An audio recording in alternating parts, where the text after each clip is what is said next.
karki bane ki zan yi rayuwa ta zo mu zauna.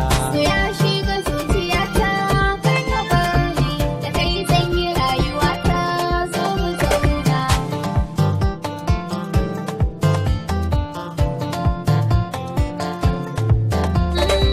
Da ma za ka bani dama, zana dama, ka gane ina da dama.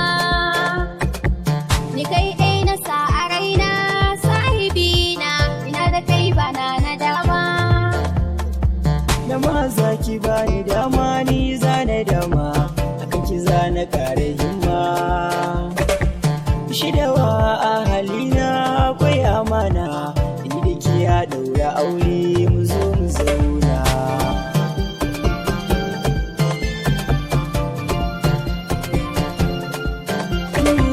Aman zuciya da daɗi na fahimta, zai majin amuni. Koyan sirri aiko sai zuciya ne, kwakwalwa sirrin abu ne.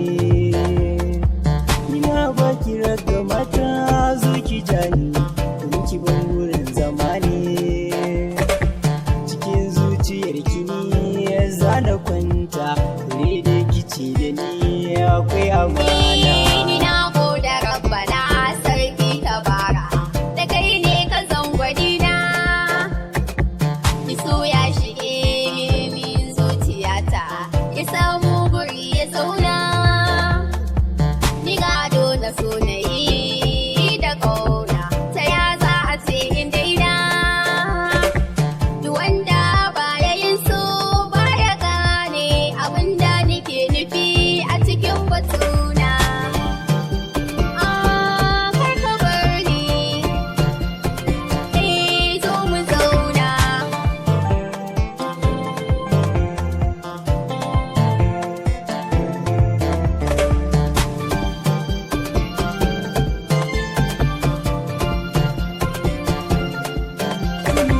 Sufofinki in na kalla baiti na tsara, binki kaɗai na kalla. Shakuwar mani da ke kullum tana ta haɓaka, ina gode wa Allah. Buri na bai wuce same ki ba, kullum ina yi sallah. Na kan roƙi rabbana da ya bani ki, a ce ni da ke a yau za mu zauna. Da inda za ka je ni in za na bi ka, ba zan iya babu kai ba. Wani kama ni ko ba na